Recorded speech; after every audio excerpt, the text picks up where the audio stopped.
북이스라엘의 왕 아하시야는 결국 하나님이 주신 기회를 다 거절하고 하나님 앞에 돌이키지를 않았습니다. 그래서 결국 심판을 받아 죽게 되죠.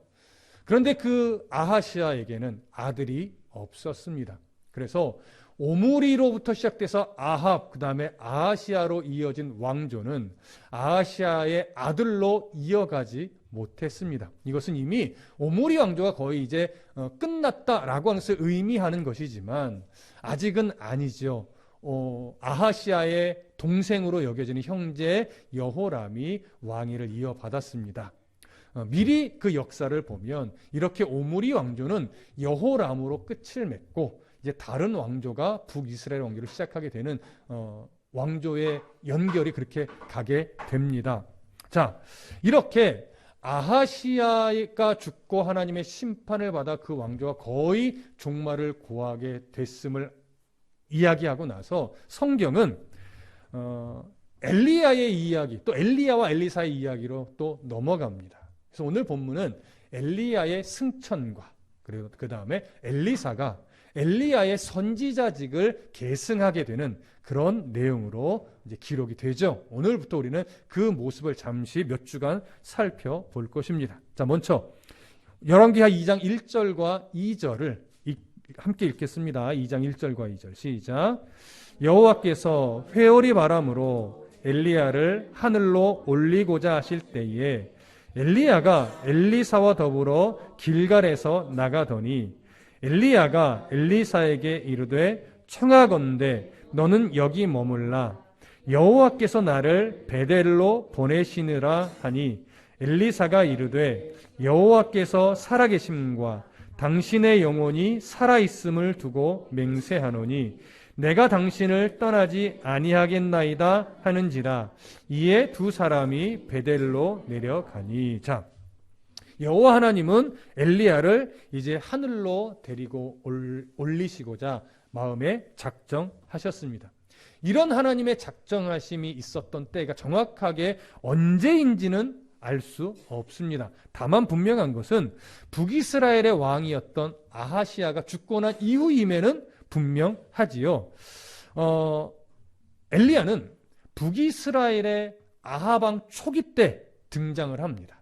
뭐 태어났다는 의미는 아니에요. 그의 사역이 본격적으로 수면 위로 올라서서 사역을 시작했다는 의미인데 그때부터 등장해서 숱한 역경을 견디어내면서 하나님이 주셨던 사명을 완수하게 됩니다.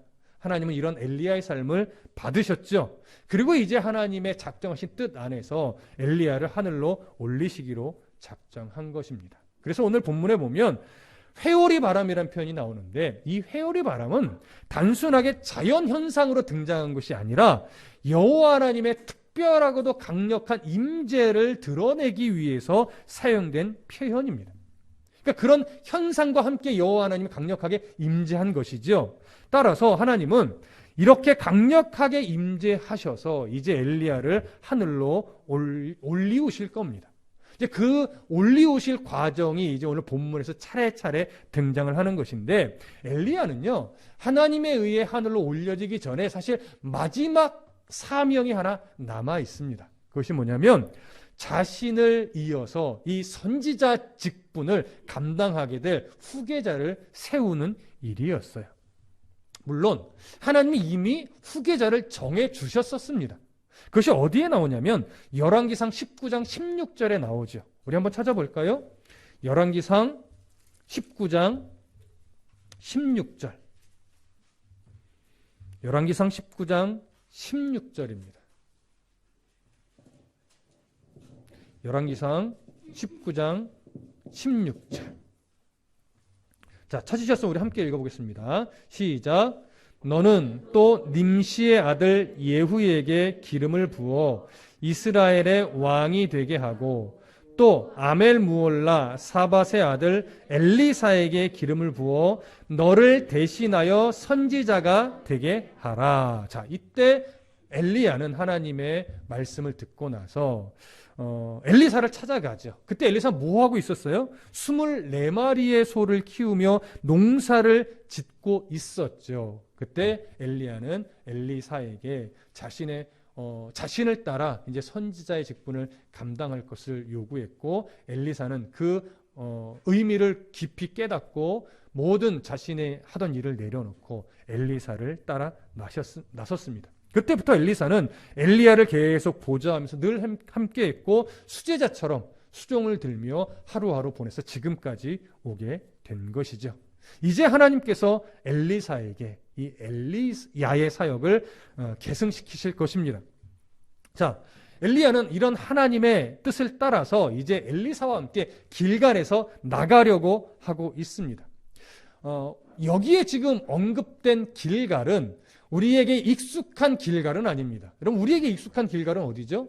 요단을 막 건너서 이스라엘이 할례를 행했던 그 요단 강가에 있는 길갈이지요. 근데 오늘 본문에 등장하는 길갈은 그쪽 길갈이 아니라 에브라임 산지 쪽에 있는 길갈로 여겨집니다. 왜냐하면 지금 엘리야가 이동하는 경로를 보면 이 요단가에 있는 길갈로 보기 어렵기 때문에 대부분의 학자들은 이 에브라임 산지에 있는 길갈로 보고 있습니다.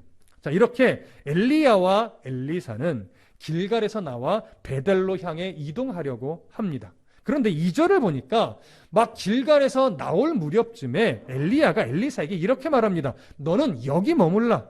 여호와께서 나를 베델로 보내시느니라. 자, 지금 엘리야가 이동하는 이 여정이 엘리사에게 선지자적 사명을 계승하기 위한 것이라면, 그러니까 자신이 승천을 하면서 동시에 엘리사에게 선지자직을 계승하기 위한 것이라면 당연히 엘리사와 동행하는 것이 맞아요. 그런데 이상하게 엘리야는 엘리사를 끝까지 데려가려고 이렇게 말하지 않고 여기 머물래요. 나 혼자 간다라고. 그러니까 사뭇 좀 이상해요. 왜 함께 데려가지 않고 여기 머물라고 말하는 것일까? 이 부분을 우리가 좀 생각해 봐야 됩니다. 사실 성경에 그 이유를 명확하게 제시하고 있지 않아서 우리가 어느 정도 추론을 해야 되기는 하지만 그래도 우리가 나름대로 근거 있는 추론을 좀 해볼 필요가 있는 것이죠. 자, 대부분의 학자들은 엘리야가 엘리사에게 여기 머물러라 이렇게 말한 것은 일종의 시험으로 봅니다. 그럼 어떤 시험이냐? 자, 하나님이 엘리사를 엘리야의 후계자로 결정한 것은 맞아요. 하지만 그렇다고 해서 엘리사가 이 선지자 직분에 대한 중요성과 가치를 인정하고 스스로 하나님 앞에 내가 이것을 감당하겠습니다라고 하는 시인과 함께 감당하는 것과 하기 싫은데 어쩔 수 없이 하는 것과는 전혀 다르지요. 그렇기 때문에 이 선지자의 직분은 엘리사에게 있어서 얼마나 중요한 직분인지를 깨닫게 하고 어렵고 힘겨운 길이지만 그것을 주님과 함께 기쁨으로 감당하겠노라고 하는 고백과 함께 계승되어지는 것이 마땅합니다. 기쁨으로 감당할 각오가 함께 있어야 되는 것이죠. 그렇기 때문에 엘리야가 엘리사에게 너는 여기 머물라 이렇게 한 말의 진의는 뭐냐면 따라오는 것을 강력하게 금하는 금지의 표현이기보다 엘리사야 지금이라도 너 다시 생각해봐라. 정말 이 선지자의 직분을 네가 감당할 수 있겠는지, 너에게 분명한 소명의식이 있는지 너 지금이라도 다시 생각해서 결심해야 된다. 이것을 요구하는 거예요. 여러분, 이렇게 볼 수 있는 것이 뭐냐면 실제로 신학교를 가면 이제 목회자들이 신학 공부를 하고 또 강도사 고시를 보고 목사 고시를 보고 나서 이제 안수를 받잖아요. 근데 안수 받기 전에 보편적으로 이제 목회 어른들이 종종 이 후배 목회자들이 이런 말을 합니다. 지금이 딱 기회야. 정말 당신에게 목회자로서 하나님 부르신 소명이 있는지를 확인하고 분명한 사명 의식이 있을 때 그때 안수를 받아. 이미 안수 받으면 당신은 목회자로 살아야 돼. 그러니까 아직은 안수 받기 전이니 당신에게 정말 이 길이 하나님이 원하시는 길인지를 다시 한번 하나님께 진지하게 묻고 당신 안에 확신이 섰을 때, 신뢰가 섰을 때 그때 안수를 받도록 하시오. 이런 권면을 종종 합니다. 이 권면은 정말 중요합니다. 정말 자신에게 하나님 부르신 목회적 소명이 있다라고 확신할 때 그때 그 길을 가야 이 길이 아무리 힘들어도 감당하며 기쁨으로 그 길을 갈 수 있는 것이지, 그렇지 않을 때 그냥 직업적 마인드로 또 할 거 없으니까, 또 그냥 부모님이 목회자니까 이런 이유로 목회의 길에 딱 들어서면요, 정말 물론 하나님이 만져내시긴 하지만 정말 위험할 때가 많고 실수할 때가 많고 때로는 하지 말아야 될 목회의 모습을 하기도 합니다. 그런 차원에서 볼 때 지금 엘리야가 엘리사에게 너 지금 여기 머물러라 하면서 그에게 다시 한번 선지자로서의 사명에 대한 분명한 소명의식을 요구하는 것은 너무나도 당연한 일이라고 생각을 합니다. 자, 이러한 엘리야의 요구를 엘리사도 분명히 이해했을 거예요. 그랬더니 엘리사가 엘리야에게 무엇이라고 반응하냐면 이렇게 말해요. 여호와께서 살아계심과 당신의 영혼이 살아있음을 두고 맹세하노니 내가 당신을 떠나지 아니하겠습니다. 이렇게 반응을 해요. 이 말은 단호한 자신의 의지를 표현하는 겁니다. 분명 엘리사도 지금까지 오는 여정에서 이미 수차례 내가 이 선지자의 사명을 감당할 수 있을까 충분히 고민해 왔던 것으로 여겨져요. 그래서 저의 소명의식과 저의 의지가 분명히 이 길을 가야 함을 압니다. 인정합니다. 제가 이 길을 가겠습니다라고 하면서 당시의 어떤 맹세의 형식을 취하면서 이 엘리야에게 내가 당신을 끝까지 따라가겠습니다. 다시 정리하면 당신이 걸어갔던 그 길을 저도 바짝 따라서 그 길을 가겠습니다. 이 고백을 지금 한 것이죠. 그래서 아마도 이게 표면적으로 말하자면 엘리야의 말을 거절한 것이잖아요. 머물라 했더니 머물지 않고 내가 가겠습니다. 이렇게 거절한 것은 이 부분이 아마 처음일 거예요. 엘리사가. 엘리야도 엘리사의 이 단호한 결심을 이해하고 그와 함께 베델로 갑니다. 왜 베델로 갔는지는 알 수 없습니다. 하나님이 베델로 가게 하셨으니까 이 둘이 베델로 간 거죠. 베델은 아시다시피 여러 가지 신앙의 흔적이 있는 곳이에요. 아브라함이 처음 희생제사를 드렸던 곳이기도 하고 야곱이 하나님과 만났던 장소이기도 하고 언약궤가 안치되어 있는 장소이기도 하고 여호와의 경배의 중요한 중심지 역할을 했던 곳이 바로 베델이에요. 하나님은 엘리야와 엘리사를 이렇게 베델로 가게 합니다. 이제 베델에 도착해서 일어나는 일들을 볼까요? 3절과 4절입니다. 3절과 4절 함께 읽겠습니다. 시작. 베델에 있는 선지자의 제자들이 엘리사에게로 나와 그에게 이르되 여호와께서 오늘 당신의 선생을 당신의 머리 위로 데려가실 줄을 아시나이까 하니 이르되 나도 또한 아노니 너희는 잠잠하라 하니라. 엘리야가 그에게 이르되 엘리사야 청하건대 너는 여기 머물라 여호와께서 나를 여리고로 보내시느니라. 엘리사가 이르되 여호와께서 살아계심과 당신의 영혼이 살아있음을 두고 맹세하노니 내가 당신을 떠나지 아니하겠나이다 하니라. 그들이 여리고에 이르매. 자, 엘리야와 엘리사가 이제 베델에 도착을 했습니다. 근데 베델에 딱 도착하자마자 어떤 일이 벌어지냐면 선지자의 제자들이 나와요. 그래서 엘리사에게 다가가더니 무슨 말을 하냐면 여호와께서 오늘 당신의 선생을 당신의 머리 위로 데려가실 줄을 알고 있으십니까? 이렇게 묻는 거예요. 자, 여기에 등장하는 선지자의 제자들 누구냐? 아마도 선지학교에서 수련을 받고 있는 그런 학생들로 여겨집니다. 이 선지학교라고 하는 것은 성경에 기록된 내용들을 통해 볼 때 사무엘 선지자가 처음 세운 것으로 여겨져요. 그때부터 많은 이들이 사무엘 선지자의 가르침을 받으면서 선지자로서 사역하기 위해서 훈련을 받았을 것이고 여러 사람들이 곳곳에서 크고 작게 또 드러나고 드러나지 않게 선지자 사명을 감당했을 텐데 그 역사가 지금까지 이어져 내려오는 것이죠. 그래서 이 베델에도 선지자 학교가 있었고 여기에서 훈련을 받고 있는 이들이 있었을 것으로 여겨져요. 이들은 현재는 이제 누구를 최고 권위자로 여기고 있냐면 엘리야를 최고 권위자로, 그러니까 제일 당시에는 이렇게 표현하죠. 뭐 아버지처럼 영적인 아버지, 영적인 스승으로 여기면서 최종적으로 엘리야의 제자처럼 이들은 훈련을 받고 있는 중이에요. 그래서 엘리야는요, 선지자 학교가 몇 군데 있는데 이곳을 순회하면서 말씀을 가르치고 훈련을 시켜왔어요. 그래서 지금 이 베델도 엘리야의 제자들이라고도 표현할 수 있는 선지 학교의 학생들이 있었던 것입니다. 근데 이들이 엘리사에게 하는 말을 보면 여호와께서 오늘 당신의 선생을 당신의 머리 위로 데려가실 줄 아십니까? 이렇게 묻잖아요. 이 말은 선지자 학교의 학생들도 엘리야의 승천을 알고 있다는 얘기예요? 모르고 있다는 얘기예요? 알고 있다는 얘기예요.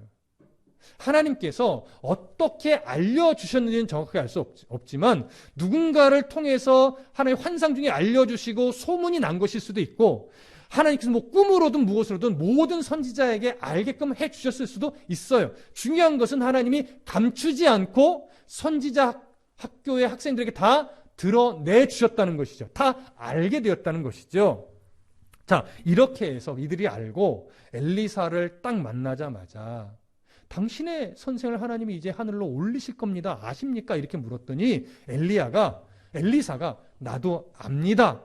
라고 하면서 무엇이라고 말하냐면 그러니 잠잠하십시오. 여러분 쉽게 얘기하면 나도 알고 있으니 이제부터 아무 말 하지 마십시오. 이런 것과 똑같아요. 여러분 왜 엘리사가 나도 알고 있으니 이제부터 아무 말도 하지 마십시오.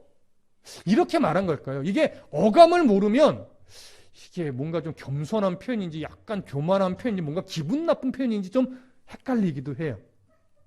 자, 중요한 건 엘리사가 지금 선지자 학생들에게 잠잠하라고 말한 중요한 의도를 찾아야 돼요.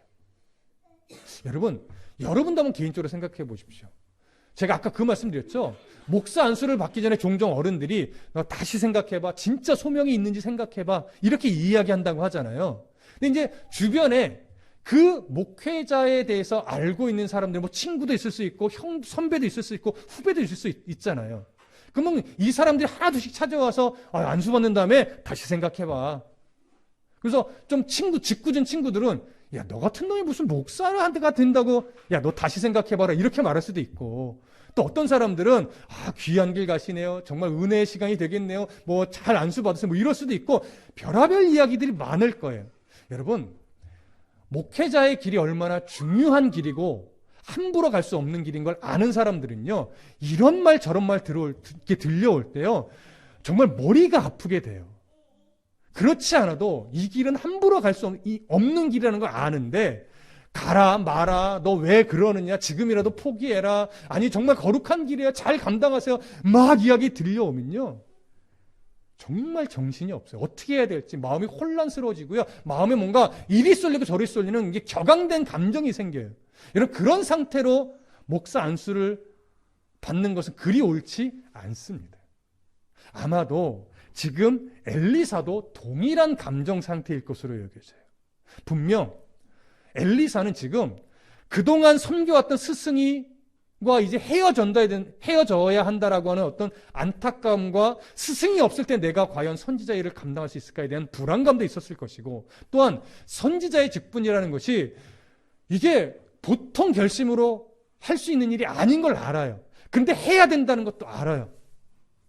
이런 어떤 복잡하고 이런 복잡한 이 마음을 다 가지고 지금 결심을 하고 엘리야를 따라가고 있는데 학생들이 와서 막 이런 소리 저런 소리를 하면 엘리사도 자신의 마음이 너무 흔들리고 격앙되고 어찌할 바를 몰라 할 수 있습니다. 자기의 결심이 흔들릴 수도 있겠지요. 그래서 엘리사가 그들에게 단호하게 나도 알고 있으니 잠잠하십시오.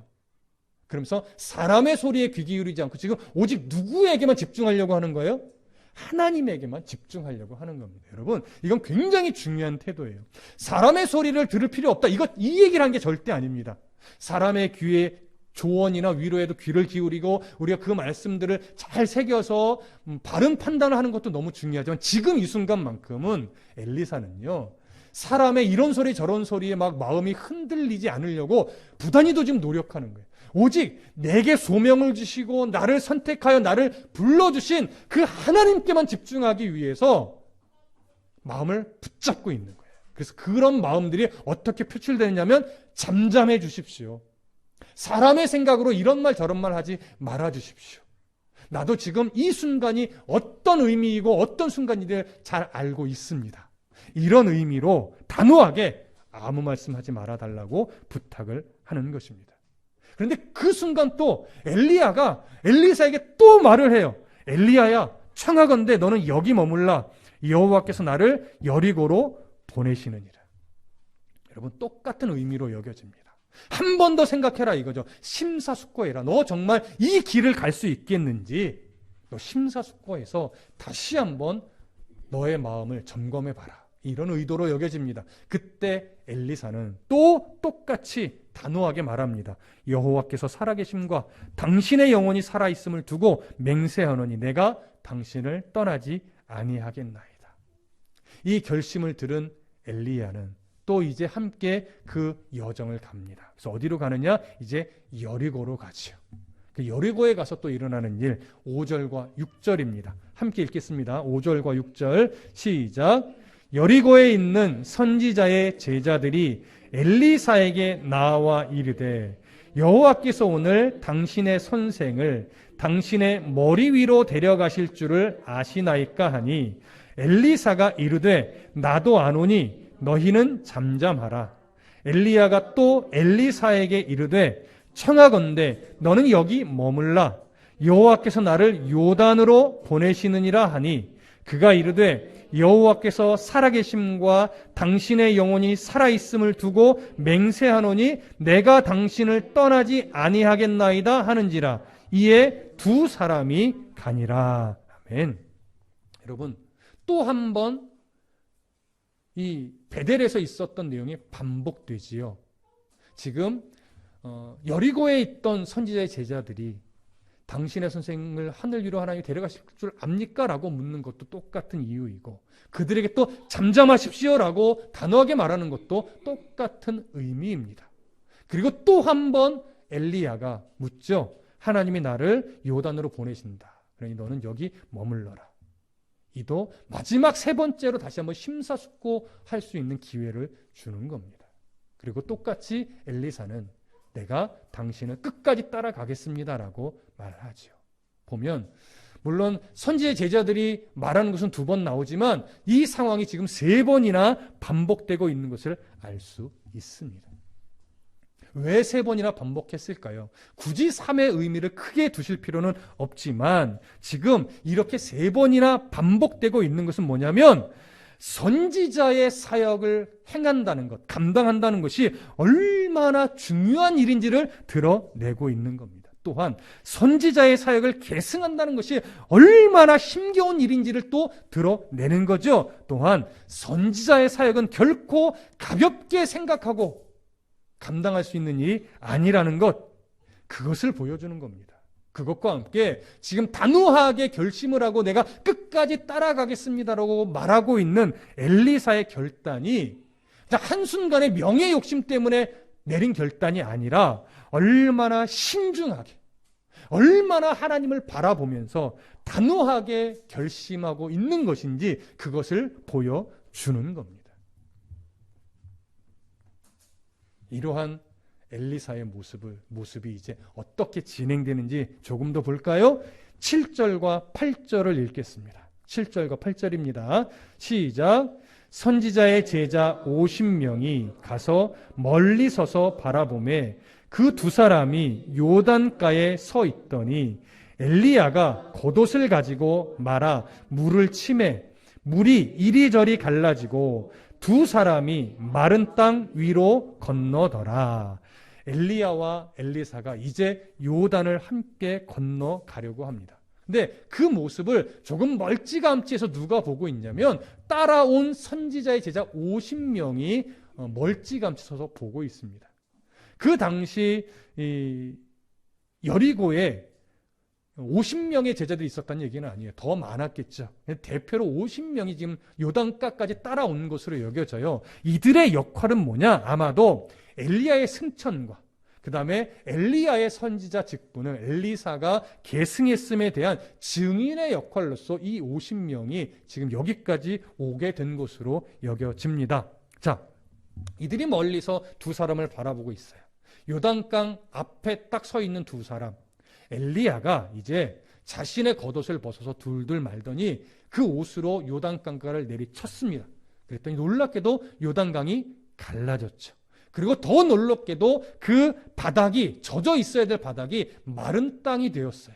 그리고 그 마른 땅으로 두 사람이 건너갔지요. 여러분, 이 장면은 사실 중요한 의미가 여기에 담겨 있습니다. 상징적 의미가. 자, 엘리야가 겉옷을 벗어서 둘둘 말아서 물을 내려쳤더니 물이 갈라졌고 그 땅이 마른 땅이 돼서 두 사람이 건너갔어요. 여러분, 우리가 당연히 이 장면에서 뭐가 생각납니까? 첫 번째는 모세와 함께 홍해가 갈라져서 이스라엘이 건넜던 장면이 생각나고, 또 하나는 여호수아와 함께 요단이 갈라져서 이스라엘이 가나안 땅에 들어갔던 그 두 가지 역사가 생각이 납니다. 두 가지 역사는 결국 하나님이 모세와 여호수아를 지도자로 삼아서 이스라엘을 구원해내고 또 이스라엘을 약속의 땅으로 인도하셨던, 그리고 그 사명을 감당했던 모세와 여호수아를 생각나게 하는 거예요. 마찬가지로 엘리야도 이렇게 이스라엘을 구원하고 인도하는 그 역할을 지금까지 해왔음을 보여주는 겁니다. 그렇다면 그와 함께 요단을 건너간 엘리사도 앞으로 선지자직을 계승받으면서 이스라엘을 구원하고 하나님 말씀 중심으로 이끌어 갈 것을 이 모습을 통해 보여주는 것이죠. 엘리사의 사역은 이렇게 중요한 사역입니다. 그냥 단순한 명예 직분이 아니라 이스라엘을 구원하고 하나님이 기뻐하는 길로 인도해갈 그런 귀한 사역을 감당해야 하는 것이죠. 그래서 그의 사역이, 선지 사역이 얼마나 귀중한 사역인지를 그들의 눈앞에서 보여주는 모습이 바로 요단강이 갈라지고 둘이 건너가는 이런 장면이라 할 수 있을 겁니다. 자, 이제 9절을 보겠습니다. 함께 읽습니다. 9절 시작. 건너매 엘리야가 엘리사에게 이르되 나를 네게서 데려감을 당하기 전에 내가 내게 어떻게 할지를 구하라. 엘리사가 이르되 당신의 성령이 하시는 역사가 갑절이나 내게 있게 하소서 하는지라. 자, 요단을 딱 건너자 엘리야가 엘리사에게 말해요. 나를 네게서 데려가기 전에, 그러니까 내가 승천하기 전에 내가 네게 어떻게 할지 구하라. 여러분, 이 물음은요 마치 무엇을 생각하게 만드냐면, 우리가 선조들 중에 뭐 아브라함도 그렇고 이삭도 그렇고 야곱도 그렇고 죽기 전에 무엇을 합니까? 자녀들에게 축복을 해요. 근데 여러분, 이 축복은요 단순하게 우리 자녀들이 잘 됐으면 좋겠다고 비는 복이 아니에요. 특히 야곱이 12형제에게 빌었던 복은요 아버지로서 비는 복이 아니라 하나님의 언약의 후손으로서 하나님의 뜻 안에서 하나님이 그의 입술을 주장해서 주시는 축복이었어요. 그렇기 때문에 이전에 에서에게도 그런 말을 했죠. 야곱에게 이삭이 복을 빌고 나서 속아서 빌었잖아요. 그런데 이야기해요. 에서가 불평을 하니까 미안하다. 너에게 빌어줄 복이 없다. 이런 말을 하잖아요. 이게 왜 이러냐면 하나님의 뜻에 따라 내린 복이기 때문에, 사람의 입술로 내린 축복이 아니기 때문에 그래요. 하나님이 그렇게 결정하셨다는 걸 아니까. 무슨 말씀 이해되시죠? 지금 엘리야가 엘리사를 축복하려고 하는 겁니다. 어떤 차원에서 선지자직을 계승받아야 되는 이런 엘리사에게 하나님께서 주실 복을 사실은 빌어주려고 하는 거예요. 그런 어떤 마음들이 담겨 있습니다. 그래서 엘리사에게 묻습니다. 내가 이제 너에게 선지자 직분을 계승할 건데 내가 올라가기 전에 너에게 하나님 앞에 어떻게 복을 빌어주면 좋을지 네 마음에 소원이 되는 것이 있으면 말해봐라. 내가 너의 소원을 하나님이 들어 응답해 주시기를 내가 간구해 볼게. 이런 의미죠. 그가 원한다고 해서 엘리사가 복을 빌어줄 수는 없어요. 복을 줄 수는 없어요. 복을 비는 것뿐이죠. 무슨 말씀인지 이해되시죠? 그랬더니 엘리사가 이렇게 대답합니다. 당신의 성령이 하시는 역사가 갑절이나 내게 있게 하소서. 자, 갑절이나 내게 있게 하소서. 자, 이것이 우리가 오늘 좀 잘 바라봐야 되는 내용이에요. 예전에는 저도 그렇게 들었는데 이 갑절이라고 하는 것을 어떻게 이해해 왔냐면, 엘리야가 그동안 감당했던 여러 이적을 막 발휘하는 그런 선지자적 능력 있잖아요. 저는 더 많이 능력을 발휘해서 사역을 감당하고 싶습니다 라고 하면서 어떤 사역적 욕심을 발휘하는 것으로 표현을 많이 했어요. 부정적인 의미가 아니라 거룩한 욕심이라고 말하죠. 그래서 하나님의 일을 감당할 때는 입을 크게 벌려야 되고 욕심을 부려야 된다. 그렇게 열심을 내야 됩니다. 이렇게 많이 교훈해 왔었어요, 실제로. 그런 교훈이 틀리거나 잘못되지는 않았습니다. 여러분, 실제로 우리가 하나님의 일을 하는 사람이라면 더 하나님 앞에 충실하기 위해 하나님 앞에 좀 복을 구하기도 하고 열심을 더 내려고 하기도, 하나님 능력을 주세요, 은사를 주세요, 내가 하나님의 일을 정말 멋지게 열심히 감당하고 싶습니다. 뭐 이런 욕심 부리는 거 그리 나쁜 것은 아닙니다.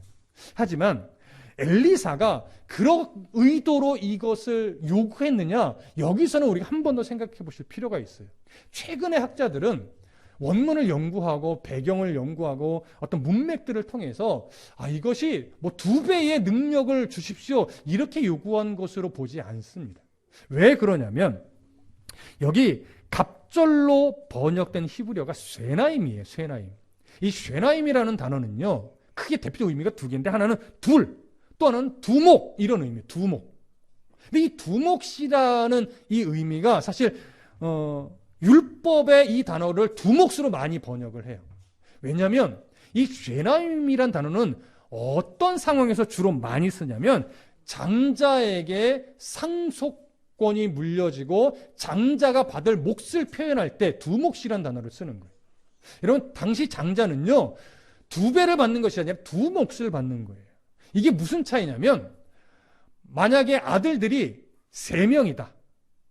그러면 아버지의 유산을 몇 등분하는 거냐면 4등분 하는 거예요. 그래서 똑같이 한 몫씩 주고 장자에게는 한 몫을 더 주는 거예요. 그래서 이걸 2배라는 개념으로 보시면 안 돼요. 2몫이에요. 형제가 5명이다. 그럼 몫을 6등분 하는 거예요. 똑같이 한 몫씩 주고 장자에게만 2몫을 주는 거예요. 무슨 말씀 이해되시죠? 그래서 2몫을 받는다는 것은 이 사람이 다른 아들들을 대표한다는 의미이고, 이 사람에게 상속권이 주어진다는 의미이고, 이 사람이 아버지를 이어서 다른 형제들을 리더할 리더자, 지도자, 이런 권리를 갖게 된다는 의미예요. 여러분, 야곱의 12아들들 중에 다른 형제들이 요셉이 채색 옷을 아버지로부터 선물 받았을 때 굉장히 시기하고 질투하고 미워하잖아요. 그게 단순하게요, 편애를 받아서만이 아니에요. 편애 때문에만 이 요셉을 미워한 것이 아니라 당시에 이 채색 옷을 입었다라고 하는 것이 갖고 있는 의미는 뭐냐면, 아버지가 11번째 아들인 요셉을 장자처럼 상속권을 줄 대상으로 선택했음이 깔려져 있는 거예요. 그걸 형제들이 알죠. 그러니까 싫은 거예요. 지가 뭐라고, 고생은 우리가 다 했는데 왜 제가 장자가 역할을 해서 아버지의 상속권을 물려받느냐. 이것이 싫은 거예요, 여러분. 그래서 더 미워하고 시기하고, 그래서 죽이려고까지 한 이유가 거기에 있습니다. 그러니까 지금 이 엘리사가 엘리야에게 내가 갑절에 당신에게 역사하신 성령을 갑절로 받기를 원한다는 것은 번역을 갑절이라는 표현보다는 두목 이렇게 표현하는 것이 더 좋을 수도 있어요. 그래서 어떤 능력적인 면에서 2배의 능력을 요구한 것이 아니라, 내가 이제 당신의 계승자로서 공식적인 상속자로, 계승자로 인정받기를 원합니다. 그래서 당신에게 임했던 성령, 당신을 통해 일하신 성령께서 내게 동일하게 역사해서 나도 당신처럼 선지자의 사명을 감당할 수 있도록 그렇게 성령이 내게도 함께해 주시기를 축복해 주십시오. 기도해 주십시오. 이런 의미가 되는 거죠. 그렇게 되면 이제 엘리사는요, 엘리야의 공식적인 계승자가 되는 거예요. 근데 이것이 자기만 알면 안 되잖아요. 이것을 다른 선지자 생도들이 다 알아야 되고 인정해야 되고, 그래서 자기가 엘리야와 같은 어떤 영적인 지도자 역할을 이제 감당해야 되려면 많은 이들이 그것을 인정해 줘야 되는 거예요. 그러려면 이제 성령의 역사가 있어야 많은 선지 생도들이 그것을 느끼고 인정하면서 그를 영적 아버지로, 영적 지도자로 인정하고 따르게 되죠. 그런 것이 없으면 지가 뭔데? 지가 나보다 난 게 뭔데? 이렇게 반응하기 시작하면 선지자로서의 어떤 권위가 서지 않고 그들을 이끌어갈 수가 없게 되는 것이죠. 그래서 이런 요청을 한 것으로 여겨집니다. 이후에 실제로 엘리사의 사역을 보면요, 엘리야보다 뭐 더 큰 능력을 행했다 이런 기록은 거의 없어요. 다만 엘리야와 거의 동일한 사역을 엘리사가 합니다. 실제로 이후에 몇 가지 기록들은요, 거의 엘리야가 했던 사역과 거의 비슷한 흔적들을 많이 기록해요. 어떤 의미겠어요? 엘리사가 엘리야의 사역을 그대로 이어받아서 거의 동일하게 사역을 해갔음을 보여주는 것이죠. 그리고 이렇게 볼 수 있는 또 하나의 근거가 뭐냐면 15절을 보세요. 15절의 기록을 잠시 보겠습니다. 함께 읽습니다. 시작. 맞은편 여리고에 있는 선지자의 제자들이 그를 보며 말하기를 엘리야의 성령이 하시는 역사가 엘리사 위에 머물렀다 하고 가서 그에게로 나아가 땅에 엎드려 그에게 경배하고, 자, 이렇게 기록하죠. 그러니까 엘리야가 승천하고 엘리야가 혼자 이제 되돌아올 때 그 엘리사의 모습을 보고 선지자의 성도 50명이 이렇게 얘기를 하는 거예요. 자, 보십시오. 엘리야의 성령이 하시는 역사가 엘리사 위에 머물렀습니다. 여러분, 어떤 의미겠어요? 더 큰 능력이 임했다는 의미일까요? 여러분, 그렇지 않아요. 더 큰 능력이 임했음을 말하는 것이 아니고 엘리야에게 임했던 성령이 그대로 엘리사에게 임해 있음을 인정하는 거예요. 느끼는 거예요, 영적으로. 그래서 그 고백을 하는 거예요. 그렇게 고백하고 나서 이들이 엘리사 앞에 나아가죠. 그리고 그에게 엎드려 경배했다고 해요. 무슨 의미예요? 엘리사가 이제 엘리야의 사역을 합당하게 계승한 계승자임을 인정한 거예요. 그리고서 엎드려 경배했어요. 그를 이제 영적 아버지로, 영적 지도자로 공식적으로 인정하는 행위가 되는 것이죠.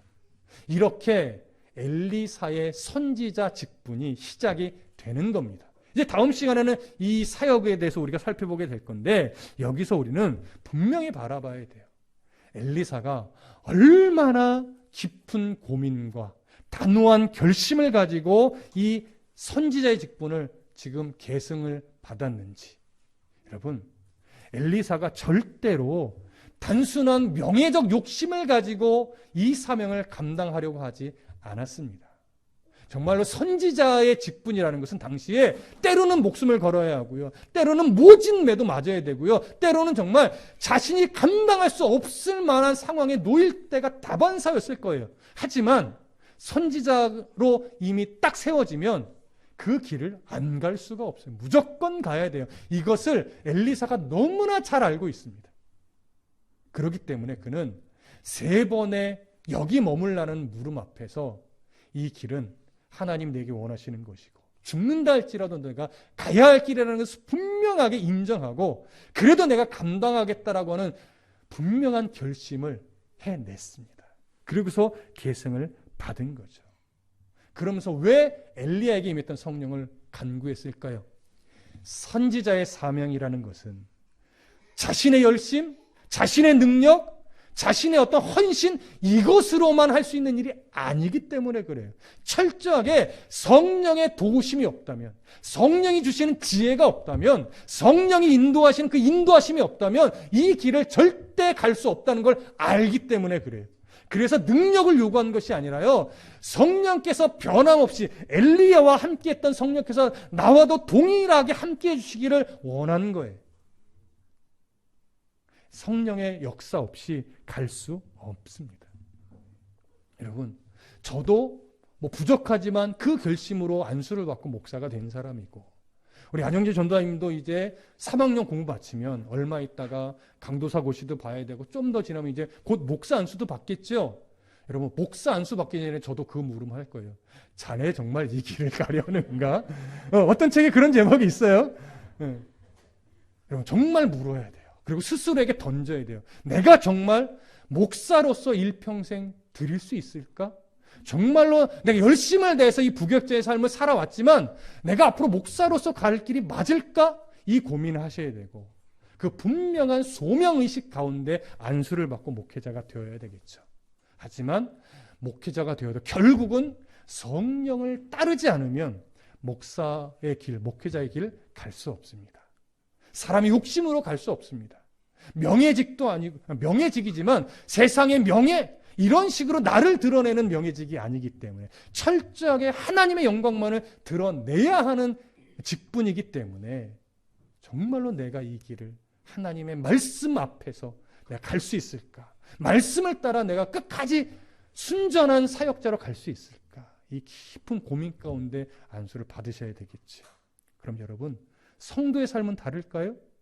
성도의 삶은 성령의 인도하심 없이 내 힘으로, 내 열심으로 갈 수 있는 길일까요? 여러분, 예수를 나의 주, 나의 하나님으로 영접한 그 순간 우리는 절대 이 세상 주님 나라 갈 때까지 내 힘으로 살 수 없는 자들이 되었어요.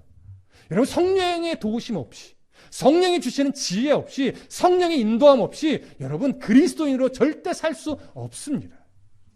저나 여러분들이나 결국은 뭐냐면 성령과 동행할 때 비로소 목회자의 삶을 살고 성도의 삶을 살 수 있는 거예요. 그래서 마태복음에서도 예수님이 그런 말씀하셔요. 여러분 마태복음 찾아볼까요? 28장 19절 20절. 마태복음 28장 19절 20절. 마태복음 28장 19절 20절 함께 읽겠습니다. 19절 20절. 마태복음 28장 19절 20절 함께 읽습니다. 시작. 그러므로 너희는 가서 모든 민족을 제자로 삼아 아버지와 아들과 성령의 이름으로 세례를 베풀고 내가 너희에게 분부한 모든 것을 가르쳐 지키게 하라. 볼지어다 내가 세상 끝날까지 너희와 항상 함께 있으리라 하시니라. 여러분 이 구절의 핵심을 다 알고 계시죠? 19절에 그러므로 너희는 가서라고 표현하는데 이것은 명령이 아닙니다. 완료형이에요. 수동태예요. 너희는 이미 보내져 있다. 너희는 이미 가 있다 이거예요. 이 말은 결국 우리가 살아가는 일상의 영역을 말하는 거예요. 교회, 가정, 일터, 학교 이런 것을 말하는 거죠. 너희가 이미 보내어진 그 자리에서 제자를 삼는 삶을 살아라 이거예요. 본을 보이면서 그리스도의 향기를 바라면서 살아내라는 거죠. 그래서 제자로 삼아 아버지와 아들과 성령의 이름으로 세례를 베풀고 내가 너희에게 분부한 모든 것을 가르쳐 지키게 하라. 원문의 의미는 가르쳐 지키게 하라가 아니라 지켜낼 수 있도록 너희들이 끊임없이 가르쳐라. 포기하지 말고 가르쳐라. 이 얘기예요. 말로만 가르치라는 것이 아니라 그리스도인이란 건 이런 것이다. 삶의 모습으로, 말투로, 행실로 보여주는 거예요. 그러면 그들이 변화되는 것은 누가 하겠다? 성령께서 하겠다는 거예요. 그것을 믿고 너희들이 이런 삶을 살아가야 되는데 이런 삶이 결코 쉬운 일이 아니기 때문에 무엇을 약속했느냐? 20절 끄트머리에 볼지어다 내가 세상 끝날까지 너희와 항상 함께 있으리라. 여러분 엘리사가 요구했던 것과 다른 것 같으세요? 똑같은 거예요. 여러분 엘리야에게 임했던 그 성령이 나와도 동행하기를 요구했던 것처럼 우리 또한 주님의 영이 없으면, 성령의 도우심이 없으면 이 땅에서 그리스도인답게 살아낼 수 없어요. 성령이 함께 하시지 않는 열심은요, 결국 나만 드러내는 이기적인 열심밖에 될 수 없기 때문에 그렇습니다. 어떻게 성령이 함께하는 그런 삶을 살 수 있을까요? 어떻게 해야 성령이 주시는 지혜로 삶을 살아갈 수 있을까요? 여러분, 너무나 당연한 이야기지만 오늘 오전에 말씀을 나누었듯이 우리가 사모함으로 말씀을 듣고 그 말씀이 정말 그러한가 상고하고 그렇다면 그 말씀이 나를 통해서 무엇을 이루길 원하시는 하나님의 마음일까?